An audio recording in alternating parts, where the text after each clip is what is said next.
And you mentioned that for a long time it was very difficult for you to breathe, that was your experience, and you seem to indicate that that's not the case now. I don't know if that's right or not, but what I'd like to ask is if you found that Continuum has really played a key role in enabling you to breathe more freely, or if that's due to other things or a whole host of things.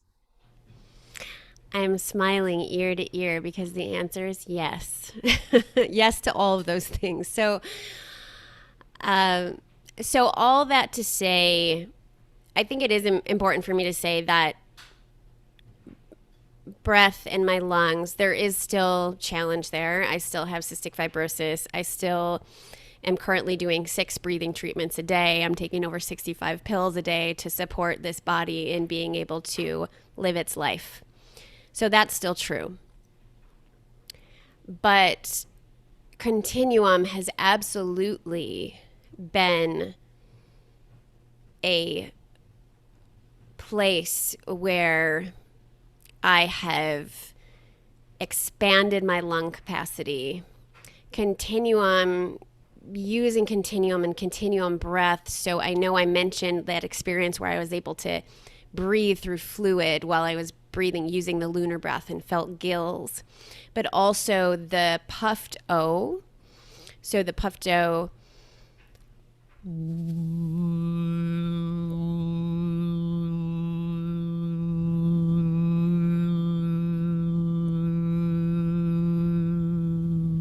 So I could have never done a puffed O for that long when I first started Continuum.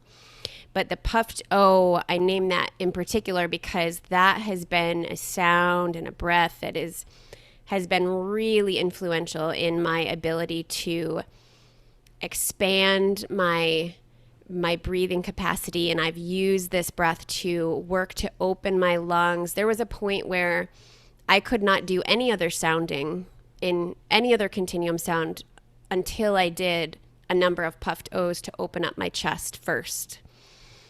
Um, And and I what is it about that sound, do you think, that does that, that enables that? Why is that sound so helpful in that way?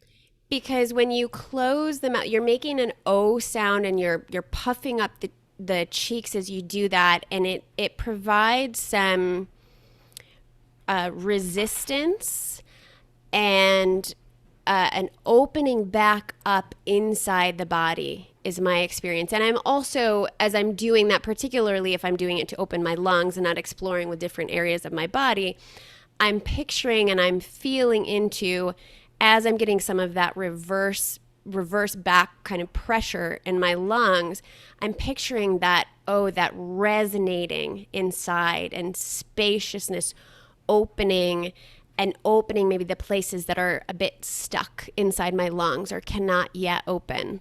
So there's both, you're working with the breath and the sound, and it's a more of a closed system to help expansion in the system, is my experience with that. So much so that I have taught others who have CF to use this sound, and actually offered to do a piece for the Cystic Fibrosis Foundation, which is a national organization, and a few organizations, and have not yet been taken up on that. And I think it's a disservice because it has changed my life really, in terms of being able to breathe, to not just with the puffed O, but my continuum practice in general, meeting some of those sticky places, encouraging fluidity, and doing that through sounding and breath and intention. Because the cystic fibrosis is a disease where it doesn't affect the lungs, it affects all the mucous membranes in the body. So your digestive tract, your reproductive tract. I mean, there's so many different facets. It's a whole body disease, but particularly in the lungs, well, in all the mucous membranes, it creates a thicker, sticky mucus in what would be a more fluid mucus in quote unquote normal people. And so being able to encourage fluidity and lean into and find places of fluidity and movement and nourishment, I think has been incredibly important to facilitating my ability and my body's ability to live with and do the best it can with this disease. Yes. And you mentioned the imagination, bringing in the imagination, and as well as the sounding, then imagining opening up the back of your lungs. And to what extent have you found, and do you find imagination helpful, useful? I think it's very useful. I think for me, it really is a way of directing the possibilities. And I think it has its place. I think it's wonderful in a dive situation. It's wonderful for visualization and imagining and seeing and feeling into what you want to experience in the body and opening the door to certain experiences. And I also think it's important to have those moments of open attention, or like I mentioned before, where you take the brakes off, where you're not imagining anything. You're just noticing and feeling into and experiencing. Just like it's important to take breaks from the sounding, I think it's also important to take breaks from our imagination, because what's possible could be well beyond anything our imagination can come up with. But that said, imagination can be part of the bridge that can open us to experiencing something in a different way. So I do think it's an important piece to a bigger whole picture. I guess it's knowing that we can use all these different tools as resources, and to really be able to play with them at different times and not get fixated on one, and being flexible. Yes, yes, yes, I find that so much to be true. Kori, is there anything else that we haven't spoken about that you would like to talk about this interview? About your own personal experience, about teaching other people? I think in terms of teaching, one of the challenges I have found is that Continuum is certainly outside of the box of kind of mainstream, even though mainstream is changing. And it's different from yoga, for example, that is more well known. And so I think one of the challenges I have found is just even getting people to a class, or over the hurdle of being shy about sounding in particular.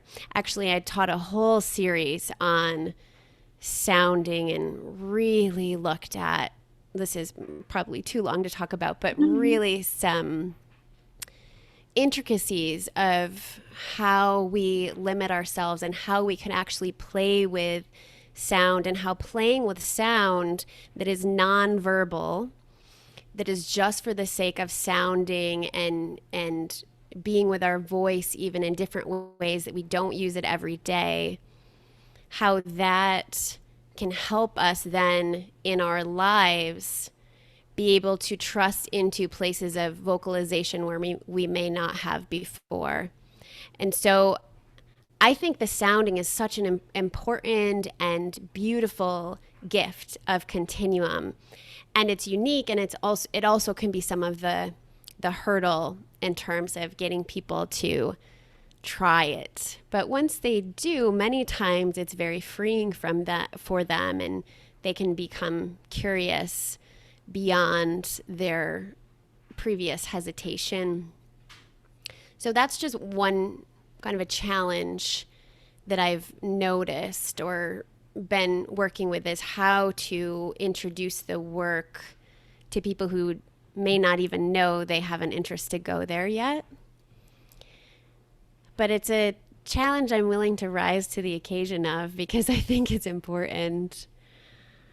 And then one of the things that I really love about teaching, one of the things I already named, was how it keeps me engaged and curious from a different lens, and always wanting to learn, although I think that's some of my nature anyway. Um, but also I love creating dives. I love opening myself up to the field or whatever's happening at that point in time around the planet or in the US where I am. It's not really limited to the US actually, but I love opening up to what's here and letting my system be used in the best kind of way as a vehicle to then offer something that's some mix between me just opening and my own informed creating my own imagination and offering that to a group of individuals and then seeing what that opens for them that I could have never expected. I feel like that is one of my favorite parts, and being surprised at what emerges even from it may come through me, but many times it does not feel of me. It's just opening up in service to and in inquiry of, and then being letting myself really kind of be blown away by what emerges and how other people are touched by that and how they open and how they discover their own way with that. I think that's one of my favorite parts. And I'm so incredibly grateful to Emily Conrad, to Susan Harper, to all of my teachers, some that are official Continuum teachers and some that are not, but were mentors through my own community who encouraged me into this work. I'm endlessly grateful. I'm so grateful to those who formed the CTA. I'm so grateful to all those brave, curious teachers who stepped out before and have offered something of and through themselves that has allowed this work to blossom in the world. And now I'm also really grateful to be a part of that in my own way. So incredibly grateful and moved. And I'm so moved listening to you. And it's really been such a privilege to speak with you, Kori. Thank you so much. Thank you, Dvora. Thank you for asking. It's been a privilege and a pleasure.